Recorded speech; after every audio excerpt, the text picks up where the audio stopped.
Okay, let's dive right in. We're about to unpack a cosmic horror story that's not just about good guys versus bad guys. We're talking about a fundamental law of reality itself, a kind of metaphysical scar that haunts everything that comes after it.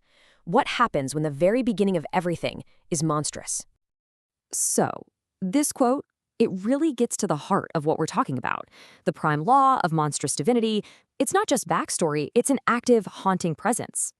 It basically says that the chaos of a first world, that primordial beginning, it doesn't just go away. No, it leaves a permanent stain, forcing every single being that comes after to wrestle with its monstrous legacy. And this ancient law, it backs you into a corner with this terrifying philosophical choice. A choice we're going to explore through two polar opposite, but, equally horrifying cosmic tyrannies. So which is it? A perfectly ordered cage? Or a reality with no foundation at all? All right, first up, let's tackle our first existential nightmare.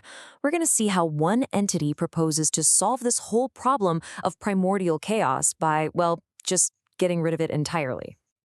Meet Real Docs, and you gotta understand he's not your typical villain. There's no passion, no greed, no quest for revenge. His entire being is just pure cold logic and intellect. He looks at the universe not with a sense of wonder, but like it's one giant, flawed math problem that only he is smart enough to solve. So what's his deal? Well, this slide pretty much lays it all out. He calls himself the last thinker because, in his mind, his thought is the final, correct one, the only one that matters. To him, things like free will, evolution, even just basic contradictions, they aren't beautiful signs of a vibrant reality. Nope. They're just bugs in the cosmic operating system, and he's the guy who's got to fix it. And what's the end game here? What happens if he actually wins? Well, you get a universe that's been sanitized, a universe completely stripped of choice, where all diversity is just rendered obsolete because there's only one correct thought. Existence gets frozen, calcified into this single, unchanging, and ultimately lifeless state. It's the peace of a machine, the silence of a solved equation, a cosmic prison of perfect reason. And that horrifying picture of sterile perfection, it really makes you wonder, right? If this is the alternative to chaos, then is chaos really the enemy we think it is? Okay, so we've seen the horror of absolute perfect order. Now let's swing the pendulum all the way to the other side. What happens when reality isn't put in a cage, but is just completely dissolved into pure, meaningless chaos? And on this side, we meet the continuist. Now, if Real Docs is the static, unchangeable point of absolute logic, the continuist is, well, he's the exact opposite. He's not a person from a place, he is a process. He's the living, breathing embodiment of the retcon, that constant, contradictory rewriting of history itself. So how does he do it? It's not with bombs or armies, it's something way creepier. Something called narrative decay.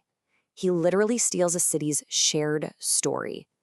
I mean, just imagine waking up one day and your city is a bustling metropolis, a Viking village, and a post-apocalyptic ruin, all at the same time, and everyone you know remembers a different history. He steals a place's ability to have a single, true story. And what's the point of all this? He calls it ultimate pulp, a reality where absolutely nothing matters. In his perfect universe, yesterday's unshakable truth is today's sensational, disposable lie. The only real crime, the only blasphemy, is stability. So you see the problem here, right? We've got two roads, and they look completely different, but they both lead to the same dead end, the complete annihilation of meaning.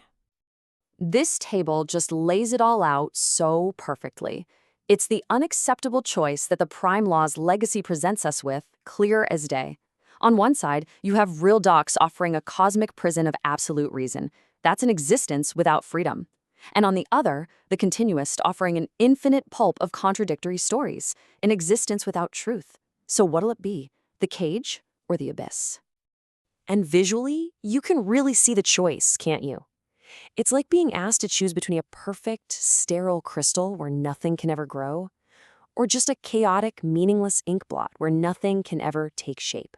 Which oblivion are you picking? But what if? What if you don't have to choose? What if, trapped between the cage and the abyss, there's actually a third path? Not choosing an answer, but creating one. And this is where Vampirella comes in. She's basically the living, breathing embodiment of this whole cosmic war. For decades, her entire identity was split right down the middle between two completely incompatible origin stories. Was she a tragic sci-fi alien or a supernatural demon? This contradiction literally haunted her entire existence. Her whole internal state can be summed up by this really interesting philosophical idea: resentment. It's this deep soul sickness that comes from the manipulations of her mother, Lilith, who used a magic mirror to implant all these false conflicting memories. She was trapped by stories that weren't even hers. And you can just hear the pain in her voice when she's talking to her therapist. This isn't a problem that logic or reason can fix. The wound isn't psychological, it's existential. The very foundation of who she is a lie. But then something clicks. Her breakthrough, the thing that finally saves her, isn't about digging through the past to find out which story was the real one. It came from a realization that was so much deeper and way more powerful. And this right here, this is the absolute key. She stops being a victim of her past by accepting all of it, the lies, the contradictions, the chaos. She realizes that that is her origin. The manipulation itself was the only real truth she ever had. And that is the ultimate synthesis. She looks at the cage of order and the abyss of chaos and says, "No thanks, I'll build my own thing." She takes the chaotic mess of her past and uses it as the raw material to forge her own identity. She's no longer defined by where she came from, but by her absolute will to decide who she is going to be. She becomes Vampirella, the self-begotten. So this whole cosmic saga leaves us with a really powerful thought for our own lives, doesn't it? Maybe meaning isn't found by choosing between the comforting cage of a single story or the terrifying abyss of no story at all. Maybe it's about taking all the chaotic, messy, contradictory parts of our own histories and using them as the ink to write our own story.